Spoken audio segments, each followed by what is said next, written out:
Eu vou tratar disso quando chegar. Boa tarde, estamos prestes a descolar, portanto, importa-se de colocar o seu telefone.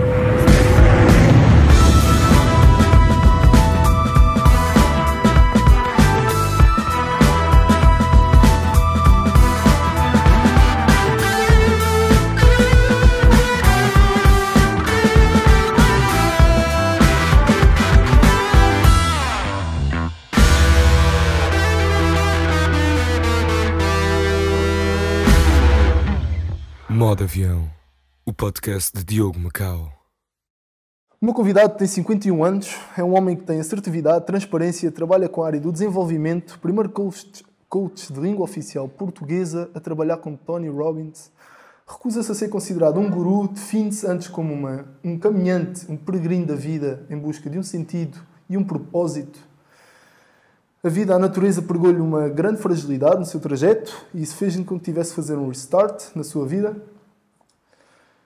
Da pessoa que tem muita gente à frente, é uma pessoa no qual eu orgulho-me de conversar, de estar a ouvir os podcasts dele, de ler o seu livro, de entender a mística do desenvolvimento pessoal que ele passa às pessoas.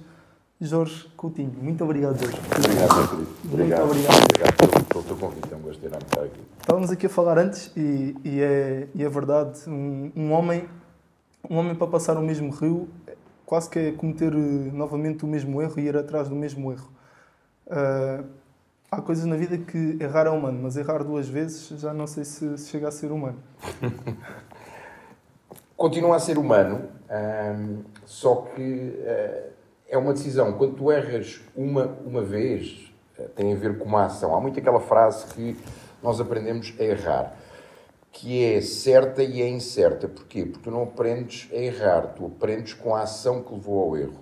E o facto de tu verbalizares essa frase é quase que uma mensagem inconsciente para te permitires errar. Eu sou a favor do erro, até porque a única pessoa que não erra é aquela que não faz, e esse é o maior erro. Mas tu tens de ter a consciência que todas as palavras, todas as afirmações que tu fazes têm um poder consciente ou inconsciente.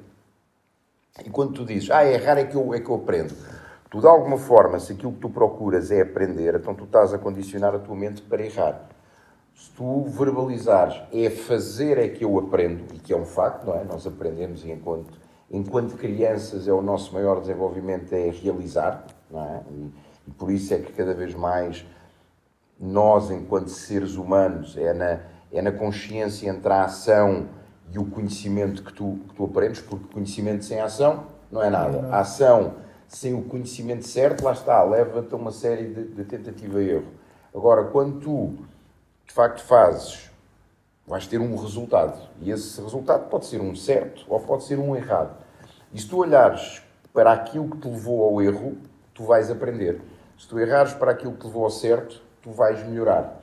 Então nós aprendemos sim, é a fazer. Logo, a consequência do fazer pode ser um resultado positivo ou um resultado menos positivo, que é o tal erro.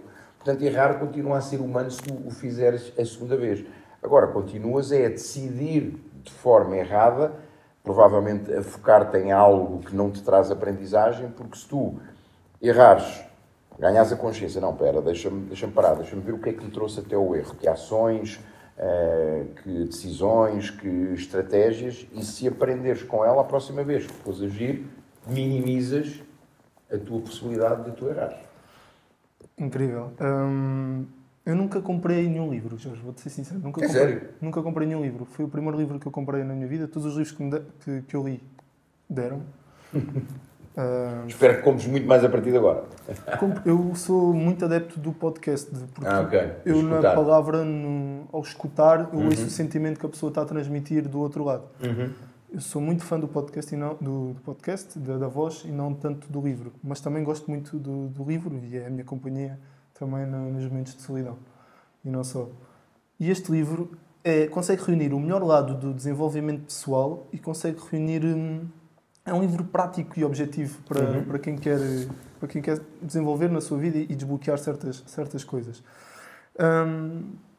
Por vezes é mesmo necessário colocarmos em modo avião e fazermos questões a nós próprios e fazermos uma autoavaliação. Ter o livre-arbítrio para tomar certas decisões, e este livro é uma ajuda insana nesse aspecto.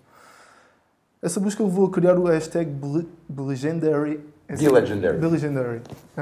Ser lendário. Yeah. Quando lhe pergunto o que é ser lendário, o que tu respondes é ser simples, ter coragem de ser feliz. Isso. Porquê essa designação? Olha, eu ao longo dos últimos anos eu acho que sempre tive uma ligação muito forte com Deus. Eu hoje chamo-lhe Deus, houve alturas em que lhe chamava universo, houve outras alturas em que lhe chamava vida. Mas eu acredito que desde muito novo eu tive uma ligação muito forte com ele. A nível da espiritualidade, não da religião, a nível do espírito. Não é? E na minha visão, e para aqueles que creem nisso, que creem em algo maior, um Deus, e eu vejo Deus como alguém que não castiga, alguém que não julga, alguém que não faz a tua parte, porque há muitas pessoas que colocam a sua vida em Deus e esperam que seja Deus que faça a parte deles. Não é? Eu acredito que Deus nos dá a todos as mesmas oportunidades e acredito que não é Deus que nos traz desafios. Não é? E eu sei o que é isso, porque já vivi alguns. Mas acredito, acima de tudo, que tu és colocado aqui com uma missão. Todos nós temos essa missão. E essa missão passa por duas coisas simples, mas ao mesmo tempo difíceis. E o difícil somos nós é que o tornamos, que é ser feliz e amar.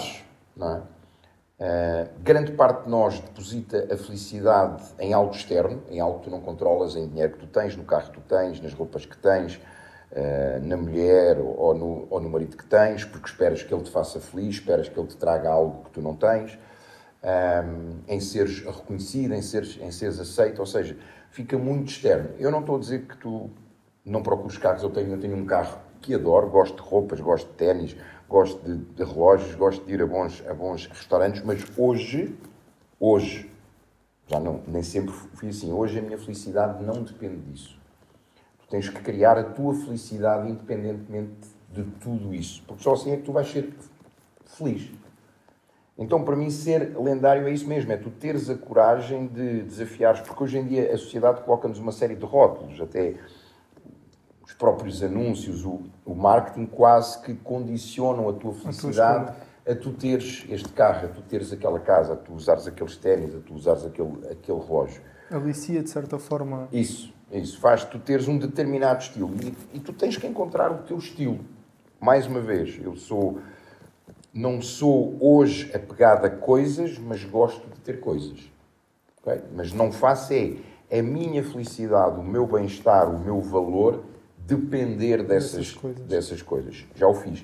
Então ser lendário é isso mesmo, é tu teres a coragem de amares, e para amares alguém, tu primeiro tens de ter a coragem de te amares a ti próprio, que é o mais difícil, não é? Porque nós temos muito a tendência a não nos aceitarmos, a não nos reconhecermos, a achar que não temos valor por isto, associarmos o nosso valor a resultados, associarmos o nosso valor a uma conta bancária, a um carro, ao reconhecimento externo. E hoje em dia isso tudo é muito aliciado pelas redes, não é? Pela exposição que nós temos e pela comparação que nós fazemos, porque nos esquecemos que aquilo é uma rede social, não é uma vida real.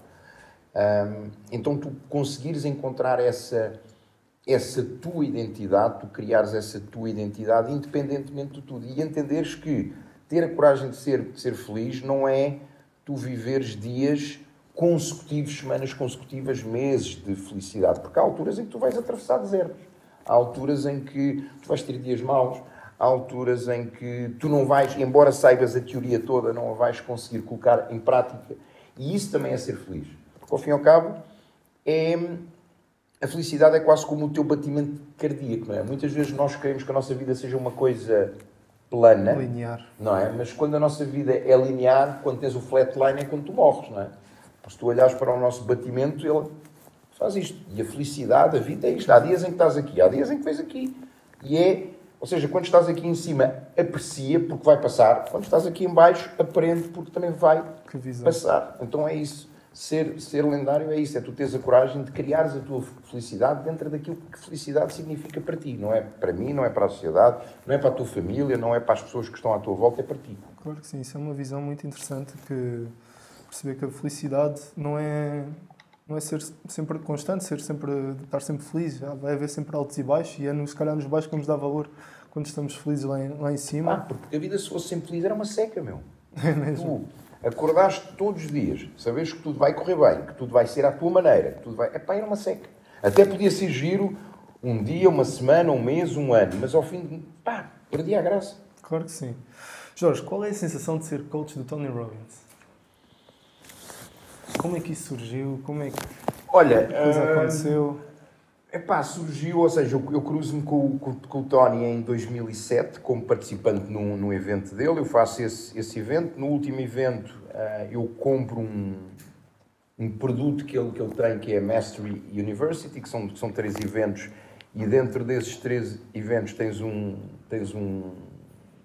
processo de coaching que é entregue por um coach dele de 3 meses, e eu fiz esse processo de coaching, renovei por mais 6 meses ou por mais um ano, já não me recordo, isto foi em 2007, e em 2008 esse coach, eles estavam a abrir candidaturas para novos coaches, eu já estava dentro desta área, estava a dar os meus primeiros passos, e ele do nada diz-me: já pensaste em ser coach do Tony? E eu: como?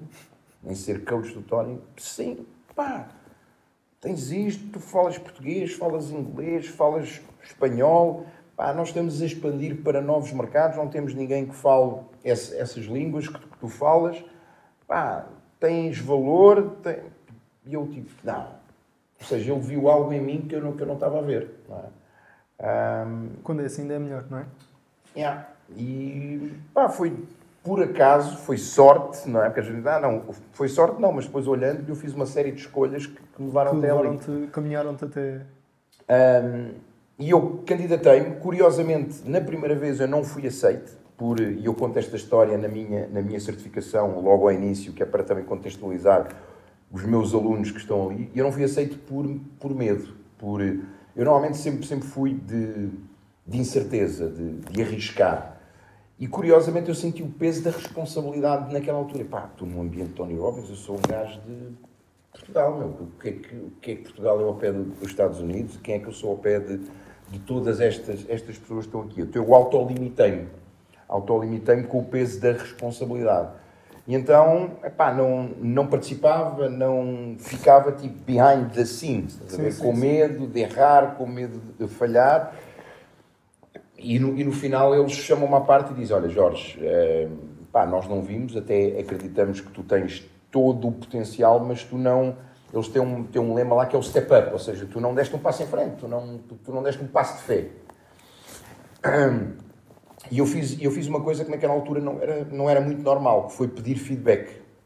E eu pedi feedback e foi a melhor coisa, porque eles deram-me uma página A4 de tudo aquilo que eu ainda não era, tudo aquilo que eu ainda não fazia, tudo aquilo que eu não tinha enquanto coach. E foi esse feedback que 2 anos depois eles abrem a candidatura de novo, eu candidato-me, uma seleção de 2.000 pessoas, eu fui aceito, passo por 2, 3 níveis, e dessa vez eu fiz o oposto, ao ponto de eles dizerem: Jorge, baixa o braço e cala-te, deixa os outros falar, porque ali eu fui naquela: ok, se estou aqui a segunda vez eu vou dar, ou seja, eu aprendi com o erro. Claro, com o erro não, com aquilo que eu não fiz e que me levou ao erro. E entrei. E agora, o que é ser coach do Tony Robbins? Ou o que é que foi ser coach? Porque depois eu pedi para sair em 2018, para me focar na minha marca. E estares numa Champions. É tipo... eles exigirem de ti o teu melhor. É eles puxarem-te para cima. O standard é muito alto. Tu ali tu não tens espaço para ser medíocre. Para errar. Eles aceitam as tuas falhas, aceitam o teu erro, mas ok, o que é que vais fazer? O que é que vais... Qual é a tua resposta? O que é que vais mudar? Ok, falhaste, houve aquilo, tu não conseguiste. E agora? O que é que vais fazer? É como na vida. Qual é a tua resposta ao teu erro?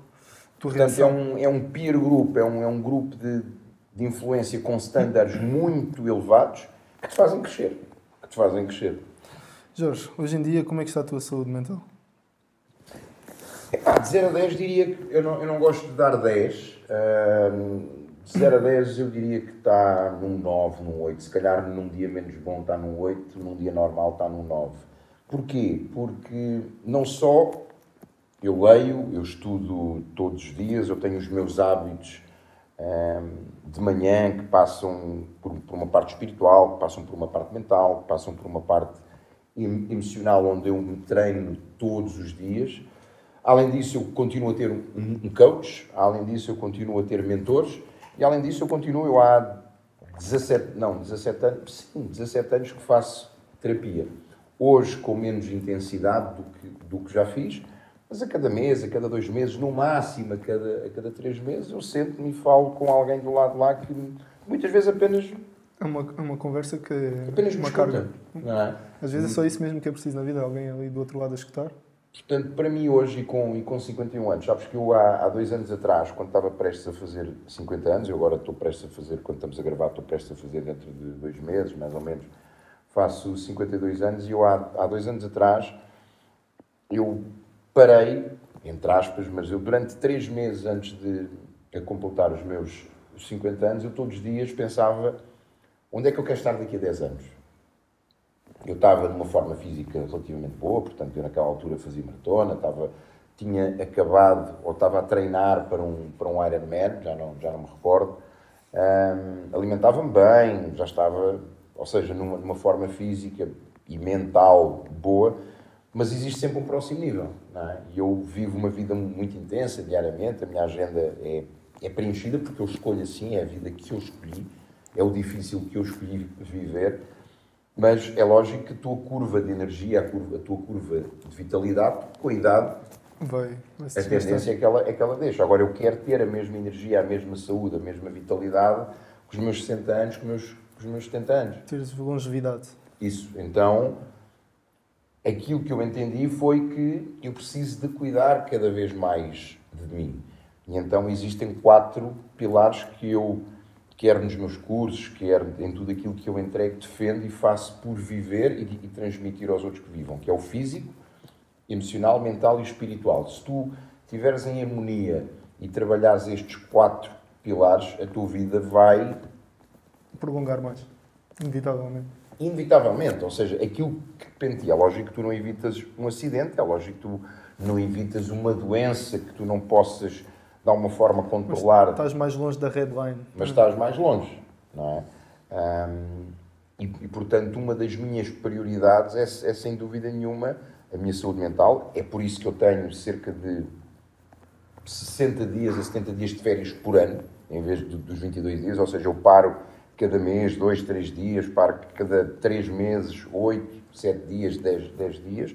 Não quer dizer que eu durante esse tempo não trabalho, não é? Porque aquilo que eu faço, eu consigo conciliar. Agora, em vez de estar, se calhar, a 90%, nesses dias estou a 10%. Portanto, a saúde mental, mas acima de tudo a tua saúde física, porque tu podes ter um emocional bom, podes ter uma saúde mental ótima, podes ter uma ligação com Deus, com o divino excepcional. Mas se tu não tens um invólucro, que é o teu corpo físico, para albergar isso, não vale a pena. Não vale a pena. Não vale a pena. Eu acho que esse é o problema muito das pessoas hoje em dia. Preocupam-se muito com o salário financeiro, com o dinheiro no final do mês, com isso, mas deixam de parte a parte do salário emocional, que eu acredito que seja muito importante, ou das escalhadas mais importantes, porque não adianta muito receberes 2.000 euros se tens um salário emocional muito baixo. A tua linha de vida sinto que vai ser muito reduzida para aquilo que tu esperas e para quem pretende. Até porque tudo aquilo que tu vais juntar em termos financeiros, depois gastas mais tarde. É mesmo. Não. É mesmo. Tu tens um dos trabalhos que, se calhar, como é que te vou explicar isto? Mais devia ser priorizado, devia ter prioridade aqui em Portugal e no mundo, que é o desenvolvimento pessoal, ouvir as pessoas, tu dás aulas de desenvolvimento pessoal e isso são ferramentas para certos desbloqueios nas vidas das pessoas suficientes para não entrarem numa headline e esse trabalho é excepcional da tua parte, Jorge. É incrível, já disse isso a toda a gente. Obrigado. E fico muito agradecido por ter aqui mesmo. Obrigado. Até porque acompanhei o teu trajeto desde o início, que lançaste os teus livros e desde que foste lá à Eduarda aos prémios, eu disse, vou ter aqui o Jorge. O Jorge é uma pessoa que eu já sigo há algum tempo e sei que vai-me fazer aqui um despertar diferente e vou ter que segurar-me aqui um pouco. Diz-me uma coisa, Jorge, os teus cães são um reflexo de ti? Sabes que os nossos animais, um dos nossos cães já partiu, o outro ainda fez agora 10 anos a semana passada, e temos um gato com 2 ou 3, e temos agora um outro mais novo que ainda não tem 1 ano. Eu acho que eles, sem dúvida nenhuma, são o reflexo de nós, mas eles também nos ensinam muito. E cada um deles é diferente, é giro. O Gaudi é super afetuoso, que é o nosso cão, que era o cão da Nono, é super afetuoso, é super próximo, que eu digo que ele às vezes, de tão fofo e tão próximo, chega a ser chato, percebes? Mas é um cão que é amor puro, não é? E tu aprendes muito com os cães, porque, principalmente os cães, porque eles têm uma dedicação extrema, e há outra coisa que eles têm, ou seja, eles amam-te incondicionalmente, não é? Tu ralhas com ele agora, ele fica triste, mas um segundo depois ele já passou à frente, não é? Ele já não está aí. Então essa é uma aprendizagem que os cães nos dão, que é a felicidade com que eles vivem, o amor que eles entregam e a não prisão ao erro, não é? Eles não ficam presos a algo que eles supostamente fizeram, que eles nem têm consciência disso. Depois temos o outro gato que é o Senna, que é o mais velho, que é super independente, é aquele gato que está mais distante, que te procura e só quando ele quer. Tipo, tu vais atrás dele, ele não estou nem aí. Mas quando ele quer, vem, é fofo e depois... Vai a sua vida. O Kiko, que é o mais novo, é a personificação do chill out. O gajo está sempre muito cool, até a forma como ele dorme, barriga para o ar, está sempre ali. Portanto, sem dúvida nenhuma que eles são um reflexo de nós, e de mim e da Mónica, mas também nos ensinam muito. Por exemplo, o Kiko trouxe-me, e eu estava numa fase, precisamente, quando ele veio para a nossa vida, eu estava numa fase de consciência. Eu adoro fazer muitas coisas, sempre fui assim. E sempre fui alguém intenso, a forma como eu faço as coisas.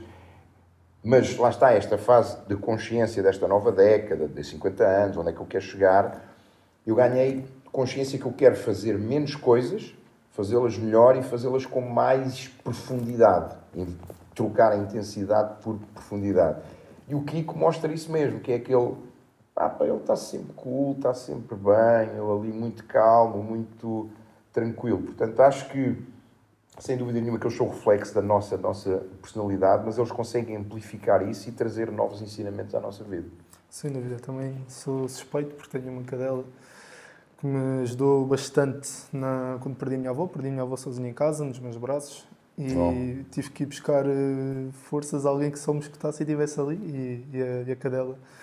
A minha cadela foi, sem dúvida, uma ajuda preciosa, uma ajuda muito forte para mim. Como é que era a tua relação com os teus avós? Olha, os meus avós paternos conheci-os muito pouco, eles partiram ambos. Eu era muito novo. O meu avô paterno, aliás, partiu eu devia ter para uns 7, 8 anos, 9 no máximo. A minha avó partiu quando eu tinha para uns 12. Portanto, tenho do meu avô muito poucas memórias. Da minha avó paterna, a minha avó Eugénia, tenho algumas memórias, mas muito pouco. De quem eu tenho mais memórias, ou seja, a minha avó materna, nunca tive assim uma ligação muito próxima com ela. Era uma avó mais austera, mais rígida. O meu avô materno foi quem me marcou por 2 coisas. Aliás, por 3. Primeiro, um homem de princípios, valores e virtudes. Um homem que perdeu os seus 2 pais, pai e mãe, quando ele tinha 3 meses, na última grande pandemia que a humanidade viveu, que foi em 1917, por aí, foi a gripe espanhola. Começa a trabalhar com 6 meses no campo. Ele viveu sempre uma vida muito, muito modesta, alentejano. Não sabia ler, não sabia escrever, mas foi alguém que eu nunca ouvi queixar-se da vida, nunca ouvi julgar ninguém, nunca ouvi criticar ninguém, nem nunca ouvi culpar ninguém ou algo por alguma coisa na vida dele. Isso eu aprendi com ele ainda durante a vida dele. Após a partida dele, o que é que eu aprendi? Duas coisas. O que era amor incondicional. Provavelmente o meu avô foi a primeira pessoa que me amou e que eu senti amor de forma incondicional. Porque para o meu avô eu não tinha que ser ninguém. E eu lembro-me de, sei lá, várias vezes a variar a moto dele e ele recebia-me sempre com um sorriso. Tipo, então filho, então hoje o que é que aconteceu? Não é? Com aquele sotaque. Então filho, então hoje o que é que deste cabo? Não é? A famal. O avô amanha. Portanto, amor incondicional. E a outra coisa foi a fazer escolhas. O meu avô, antes de ter partido, poucas horas antes, eu fui vê-lo pela última vez. Eu, nessa altura, não estava nesta área, estava ligado à indústria. E o meu avô, provavelmente, foi a pessoa que me trouxe para esta área. Porque ele fez-me...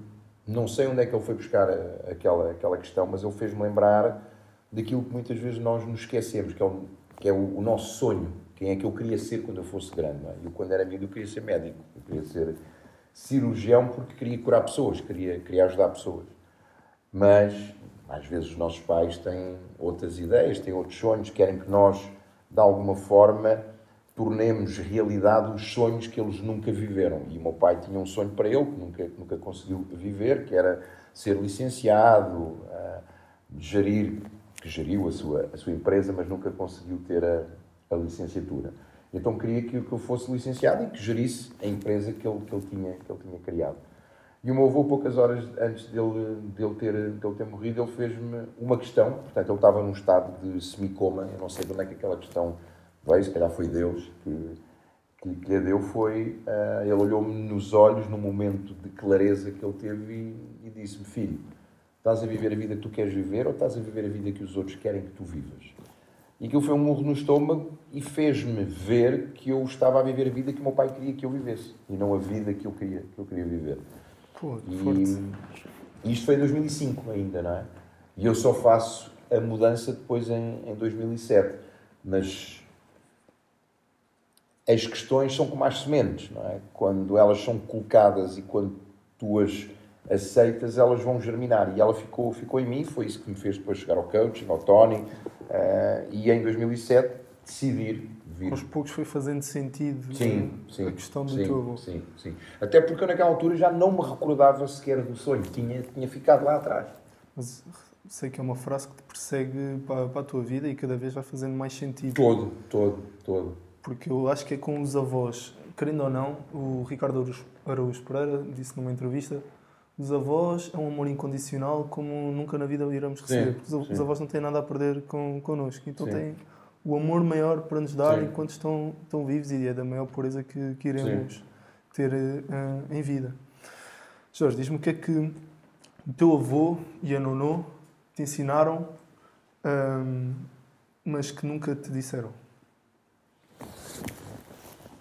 Olha, o meu avô disse-te agora. Ele ensinou-me a ser alguém de valores, princípios e virtudes, a amar incondicionalmente e a viver os meus sonhos.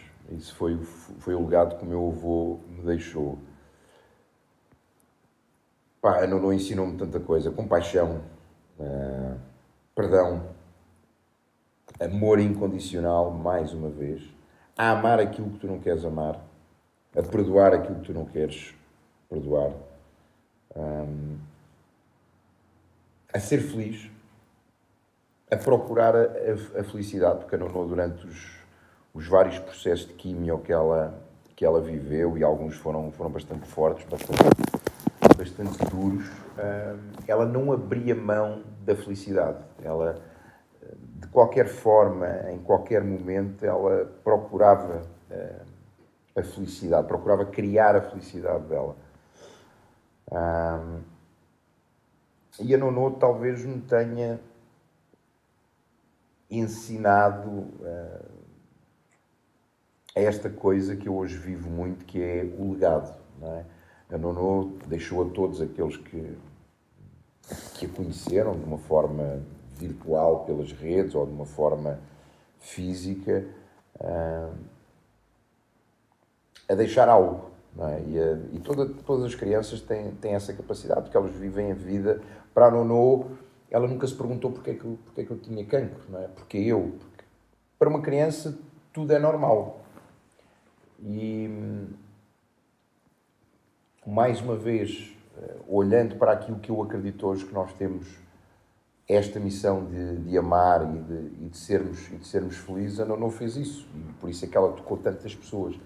E então ela deixou-me essa missão de eu amar, de eu ser feliz, mas acima de tudo deixar um legado maior do que um livro, maior do que uma conta bancária que eu possa deixar, bens imóveis, mas deixar um legado, porque o legado fica. Não é? Eu ainda hoje falo dela e irei falar durante muitos anos, até porque eu já lhe disse a ela que só nos encontramos de volta daqui a 48 e meio, é? Para eu viver até aos 100. O meu avô, a mesma coisa. Não é? O meu avô não me deixou absolutamente nada de valores monetários, de bens, mas deixou-me princípios, deixou-me valores e deixou-me virtudes. E esse foi isso não tem preço. Foi o legado dele. Portanto, acima de tudo, ambos ensinaram-me, sem nunca me terem dito, que eu vivo uma vida de valor, de princípios e de virtudes, que faça por ser uma melhor versão, que inspire os outros também a serem, não é? A viverem aquilo que eu chamo de uma vida lendária, mas acima de tudo a deixar um legado, que daqui a muitos anos alguém ainda fala, epá, escutei aquela frase, escutei aquilo, tomei esta decisão, mudei, e isso vale mais do que qualquer conta, qualquer carro, qualquer livro, porque são vidas, não é? São vidas que tu tocas, são vidas que tu inspiras. E eu digo isto, eu não mudo ninguém. Há pessoas que dizem, Jorge, tu mudaste a minha vida. Não, eu não mudo vida, eu mudo uma vida, que é a minha, todos os dias. Agora, eu posso inspirar. E isso é legado. Sem dúvida alguma. Tu tiveste, se calhar, dos episódios mais sombrios que um ser humano tem na vida, do rumo natural, porém, que se tem cortado o laço natural da vida ao perderes a tua filha. Mas tu tiveste o livre-arbítrio de conseguir inspirar pessoas, de abraçar a sombra e aceitar a vida como é e inspirar o próximo. Como tu dizes, inspirar é a palavra e faz todo o sentido ser mesmo essa a palavra. Tu, melhor que ninguém, sabes a dor que tiveste e o que tu sentiste e a forma como tu passas as coisas é tão clara, tão pura, com tanta transparência que dá o clique, acaba por dar muito o clique na pessoa. E isso é ótimo. Tu disseste uma vez, que no teu livro existem 3 comportamentos, existem 3 níveis. Resultado, nível do ter, processo, nível do fazer, identidade, nível do ser. Como é que tu chegaste a esses 3 níveis na vida? Olha, aprendizagem e consciência, não é? Olhar, porque todos nós, hoje, e tu vives numa era muito do ter. Teres reconhecimento, teres seguidores, teres dinheiro, teres aquela roupa, aquela marca, aquele carro. Vivemos muito numa época em que tu és avaliado pelo valor das coisas que tu tens, ou tu te avalias e tu avalias os outros pelo aquilo que tu tens, pela tua forma física, pelo teu aspecto. E muitas pessoas querem ter algo, querem o resultado, mas não estão dispostas a passar pelo processo. Não é? Eu ainda hoje dava uma resposta a alguém no meu direto que dizia qualquer coisa do género se fosse assim tão fácil. Não tem a ver com ser fácil, tem a ver com ser difícil. Pagar o preço. Tem a ver com o difícil que tu queres escolher. Primeiro, se eu estava motivado para estar neste podcast, não. Se eu estava motivado para ter hoje o dia que tive, que acordei às 5, fiz 7 sessões de coaching, 2 reuniões, um almoço, fui ao ginásio, mais uma sessão de coaching à tarde, mais uma reunião e estar aqui. Se eu fiz isso tudo com motivação? Não. Eu fiz isso porque é aquilo que eu escolho fazer. Então não tem a ver com ser fácil, não tem a ver com ser difícil, tem a ver com... É lógico que há coisas para mim que são fáceis. Por exemplo, ter um dia longo hoje para mim é fácil, com energia. Porquê? Porque eu escolho o descanso, Eu escolho a alimentação que tenho, eu escolho a hidratação que tenho, eu escolho a recuperação que tenho, eu escolho o exercício físico que eu faço. E isso dá-me energia. Hoje, para mim, entre aspas, é fácil, porque eu passei por um processo. Então, o fácil que tu pedes à vida é o processo que tu não viveste ainda, porque é difícil. Se tu viveres o processo, ele torna-se fácil. E, mesmo sendo fácil, continua a ser difícil. Só que é um difícil diferente, é um difícil treinado que se tornou fácil. Então, tu tens que viver. Para teres os resultados que tu não tens, tu tens que fazer aquilo que ainda não fazes. Então, tens que te submeter a um processo. Em vez de, é porque não é fácil, é porque... Não tem a ver com ser fácil, tem a ver com o processo que tu queres viver. Isto é a mesma coisa que tu pedes chuva para os teus campos, porque queres cultivar, e depois queixas-te que o campo tem lama. Tu não peças chuva, não é? Portanto, eu hoje escolho a vida, ou eu hoje vivo a vida que eu escolhi e que eu escolho viver. E depois, tu para viveres o processo, tu precisas de te tornar em alguém que ainda não és. Porque é tu acreditares, por exemplo, o que é que nos molda enquanto identidade? Os teus valores, aquilo que tu acreditas, as tuas regras, os teus objetivos. Basicamente são estas 4 coisas que te moldam enquanto ser humano. Então, enquanto tu acreditares que as coisas na vida têm que ser fáceis, tu não vais mudar. A identidade que tu vais ter vai condicionar o processo ou vai condicionar os teus resultados. Enquanto tu valorizares as mesmas coisas, tu vais enviesar o mesmo processo e os resultados. Regras a mesma coisa, objetivos a mesma coisa. Então tu precisas de pôr em causa aquilo que tu és. Tu precisas de, para teres uma nova vida, ou para teres a vida que tu desejas ter, tu precisas de te tornar uma outra pessoa. Um exemplo prático. Tu hoje tens mais 20 quilos e tu queres ser alguém com menos 20 quilos. Tu, a partir de hoje, tens que te começar a comportar como a pessoa que vai ter menos 20 quilos. O exercício físico, a alimentação, a hidratação, o descanso, o repouso, as escolhas que tu fazes hoje têm que estar coincidentes com a pessoa que tu queres ser. Então tudo começa pela identidade e não pelo resultado. Nós vivemos hoje numa sociedade que te condiciona a olhar para o resultado. Não é? Tu não és médico, mas as palavras que desbloqueiam na cabeça das pessoas faz muitos mais resultados que alguns médicos. Mas é como é. Na vida real tens os testes e depois as lições. Ou seja, na escola aprendes com as lições, na vida real tu cresces com as lições. É isso? Certo. Porque aquilo que a vida te dá, tu quando pedes a Deus, ao universo, ou pedes a ti próprio para seres mais forte, tu normalmente aquilo que fazes é olhas para o teste e esperas que o teste seja mais fácil. Não, tu quando pedes para te tornar mais forte, e isto é o grande ensinamento que o exercício físico te traz, seja de treino de força, seja de endurance, é que é a dureza do exercício, é a dificuldade do exercício que te torna mais forte. Por exemplo, tu vais ao ginásio, nunca foste, tu fazes bíceps com 3 kg, com 5 kg, se calhar consegues fazer 10 reps, 12 reps, 15 reps. Mas se tu continuares a ir, vai chegar a uma altura que aqueles 5 kg são fáceis. Então, tu para elevares o teu músculo, para te tornares mais forte, tu tens que aumentar ou o peso ou as repetições. Com a vida é a mesma coisa. Os testes que a vida te vai dando, por exemplo, eu quando a pandemia entrou, não é? Em 2020, a Nono tinha partido em 2014. Quando a pandemia entrou, para mim foi mais um dia no meu escritório. Foi tipo, ok, o que é que pode acontecer? Posso morrer? Fixe.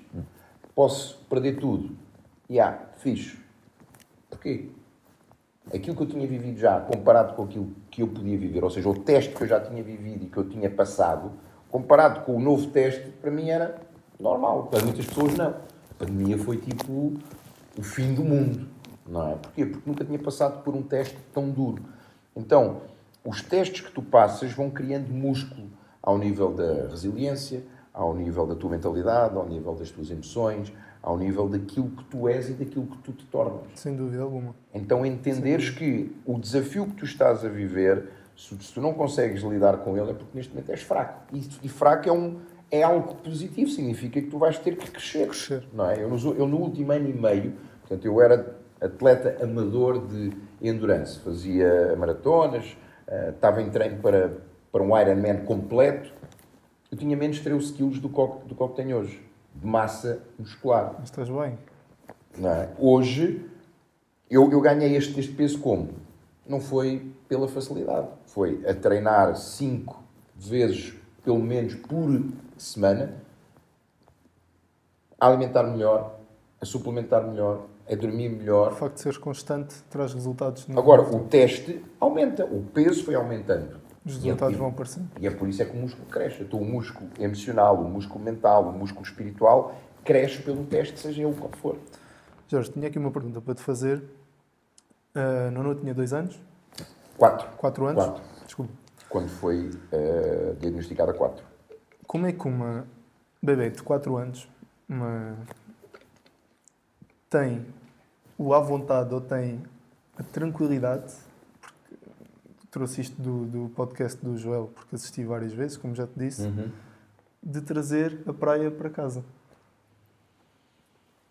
Olha, mais uma vez... O que é que ela te ensinou com essa atitude, digamos assim? A criar a minha felicidade, a criar a minha realidade. Mas essa história, essa atitude dela é muito normal em nós enquanto crianças, porque nós enquanto crianças não vemos a impossibilidade, não é? Tu enquanto criança, para ti tudo é possível. E embora a Nono não é por ser minha filha, mas de facto ela tinha ali algo mais. Eu acredito que era uma alma velha e mais uma vez acredito que estes 5 anos e meio que ela viveu e a forma como ela o viveu. E eu outro dia escutava uma doente de cancro brasileira, a Isabel, que está em fase terminal, e ela dizia uma coisa que é: muitas vezes nós passamos por uma doença não com a missão de ser curada, mas de curarmos. E ela dizia: eu acredito que eu vim para curar e não para ser curada, por isso é que eu vou morrer de cancro. E a Nono, ela veio com essa missão, por isso é que ela inspirou tantas pessoas, por isso é que ela tocou tantas pessoas. Portanto, para uma criança, qualquer que seja a realidade, é normal. E se ela quer viver algo, ela, dentro da consciência dela, dentro da realidade dela, ela vai criar. Portanto, e ela, nesse dia, ela queria ir à praia, não era possível, e ela decidiu criar a praia dela em casa. Enquanto adultos, às vezes não estamos, se calhar, tão próximos de arranjar essas soluções rápidas, mas enquanto criança, no mundo de ser criança... Não estás, porque a sociedade condiciona-te. Os teus pais, a escola, os teus colegas, a profissão, o teu chefe, a tua empresa. Ou melhor, tu vais-te permitindo que tudo isso te condicione. Quando tu te libertas disso tudo, porque se nós olharmos hoje para a nossa vida e se tu fizeres esta análise, tu hoje acreditas em coisas e valorizas coisas que te foram passadas pelo teu pai, pela sociedade, por alguém, e tu dizes: mas porquê é que eu valorizo isto? Um exemplo simples. Quando eu nasci, o meu pai fez-me sócio do Clube de Futebol Os Belenenses.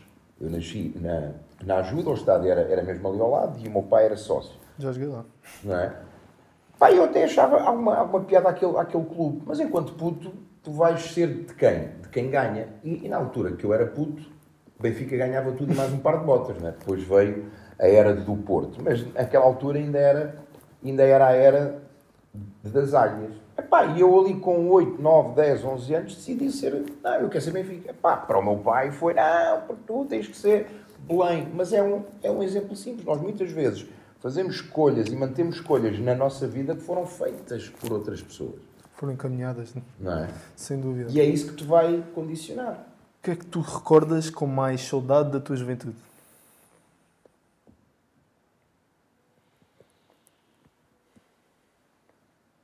Boa pergunta. O que é que eu recordo com mais saudade da minha juventude?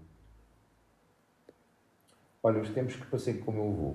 Foi aquilo que me veio agora assim os tempos que passei com o meu avô. E eu sou contra isso, não é? Da gente dizer: se eu pudesse voltar atrás, eu sou contra isso. Mas gostava, se calhar, de ter estado com ele com mais consciência, não é? Porque acredito que iria beber mais da sabedoria dele enquanto ser humano. Mas ainda assim, o que eu vivi com a consciência que tinha naquela altura valeu por muito. Portanto, aquilo que eu recordo com mais... Existe muito de ti do teu avô? Sim. Que tipo de fragilidades é que mexem mais contigo? Injustiça. A injustiça é algo que mexe muito comigo, o que quer que injustiça signifique para mim. E há uma coisa que eu... Mas isso aí é que eu não tenho paciência, que é os mimimis, os coitadismos e os vitimismos, não é? Quando eu vejo pessoas a vitimizarem-se, a perderem tempo, não é que, mais uma vez, tu não passes por uma situação e tenhas o teu momento de dor que precisas de ter, o teu momento de luto que precisas de ter, mas o continuares nesse mimimi ad eterno, isso para mim mexe muito comigo, sabes? Porque a vida é uma coisa muito, muito importante. A vida é uma dádiva. E, sem dúvida nenhuma, que tu precisas do teu tempo para abraçar a dor, para sentir, para viver a perda, seja ela qual for, de um relacionamento, de uma empresa, de um filho, de um pai, de uma mãe, de um avô, de um amigo, de uma avó, aquilo que seja. Mas há uma altura em que tu tens que dizer ok, agora vou ter que seguir em frente. E eu quando vejo pessoas que se vitimizam por coisas que se calhar para outras pessoas seria uma dádiva, não é? Tipo, tu furas um pneu e ficas, o pneu e coisa e tal. E havia alguém que dava tudo para ter esse problema porque significava que tinha um carro. Então, muitas vezes aquilo que tu te queixas seria a dádiva de alguém. Analisando, era a dádiva de alguém, exatamente. Não é? Portanto, não tenho muita paciência para mimimis. Quando tudo está fora do controle, o que é necessário fazer? Aceitar. Aliás, nada está no controle. Não é? Tu é que tens uma ilusão de controlar. Portanto, eu vim para este podcast, eu não imaginava o que é que podia acontecer. Sei lá, tu podias ser um psicopata e agora apanhares-me aqui e desmembrares-me. Em situação extrema, não é? Nós muitas vezes pensamos que controlamos. Um exemplo mais simples e menos tonto. Há pessoas que procuram controle, não é? Que são control freaks, que procuram segurança, certeza. Mas imagina isto, tu todos os dias pegas no teu carro e a única coisa que te separa entre a vida e a morte é uma linha branca no chão. Tu vais numa estrada neste sentido com uma linha branca e vêm carros neste sentido. Ninguém te garante que do outro lado, aquela pessoa vai-lhe dar algo, perde controle, o pneu rebenta e vem contra ti. Tu vais ali e pensas que estás seguro. Não estás. Portanto, aceitar que não controlas nada é quando tu controlas tudo. Que tipo de sequelas na tua vida é que tiveste que aprender a trabalhar após o falecimento da tua filha?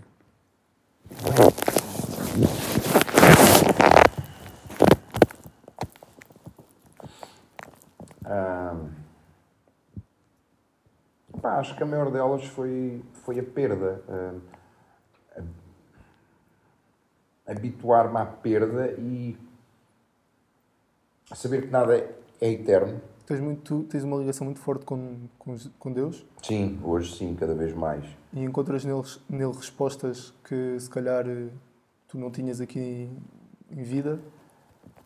É assim, tu quando passas por uma situação dantesca, traumática, por uma perda, algo que te marca, tu tens que ir procurar significado, tens que ir procurar sentido a algo mais do que o físico. Então, e esse sentido tu encontras no mundo espiritual. O que quer que seja que o mundo espiritual signifique para ti. A forma como eu vejo Deus é a minha forma, mais uma vez. Mas talvez eu não lhe chamaria sequela, mas ganhei a consciência, ou ganhei mais a consciência da finitude e ganhei mais a consciência que a vida muda num segundo. Não é? Ou que a vida muda em 12 horas. Eu às 8 horas da manhã estou a deixar a nona na escola, feliz, despeço-me, amo-te filha, amo-te papi, ela vai, brinca, sorriso e 12 horas depois estou numa urgência a ouvir não um diagnóstico, mas uma sentença. Portanto, a vida muda muito rapidamente. Então, aprendi a aceitar essa mudança Aprendi que não controlo nada de forma direta, a única coisa que eu controlo é a forma como eu vou lidar com isso, e a finitude. É possível mergulhar num mar obscuro e encontrar felicidade? Claro que sim, Pois existe não sempre a consigo. luz, não é? Aliás, o único propósito da escuridão é trazer luz. Agora precisas de lá ir para a encontrar ou para a criar. Do fundo, já sabemos que não conseguimos passar. Certo. E às vezes tens que lá ir abaixo, que é para bater, efeito mola e depois subir. Disparar cá para cima, sem dúvida alguma. Jorge, diz-me as tuas metas para este ano. Quais são? Olha, acima de tudo, ser feliz, chegar ao fim do ano, fazer uma análise do que eu tracei, do que eu defini para este ano, independentemente do resultado, independentemente de ter conseguido ou não, saber que melhorei enquanto pessoa. Porque muitas vezes o mais importante não é atingir as metas, é teres melhorado enquanto pessoa. E as metas muitas vezes fazem-te isso, fazem com que tu te tornes alguém que ainda não eras. És otimista? Sou um otimista realista, mas sim, mas olho para a vida sempre com um sorriso. Mas faço por ser eu a sorrir e não esperar que a vida sorria de volta. A dor que te faz sofrer é a dor que pode fazer crescer? A dor que destrói é a dor que constrói, é uma escolha tua. Tu podes transformá-la em sofrimento ou em crescimento. Jorge, obrigado do fundo do coração por teres vindo aqui ao meu podcast. Obrigado. Aconselho as pessoas a lerem este livro, mesmo que estejam bem psicologicamente, que estejam numa muito boa fase da vida, para as pessoas que não estão com uma fase tão boa na vida. Este livro é um ótimo livro de desenvolvimento pessoal e aconselho bastante as pessoas a comprarem. Eu comprei, foi o meu primeiro livro e orgulho de dizer que foi o meu primeiro livro. E faz toda a diferença na minha vida. Quero os exercícios que o livro traz, quero as coisas escritas pelo Jorge. E Jorge, mais uma vez, muito obrigado do fundo do coração. Obrigado.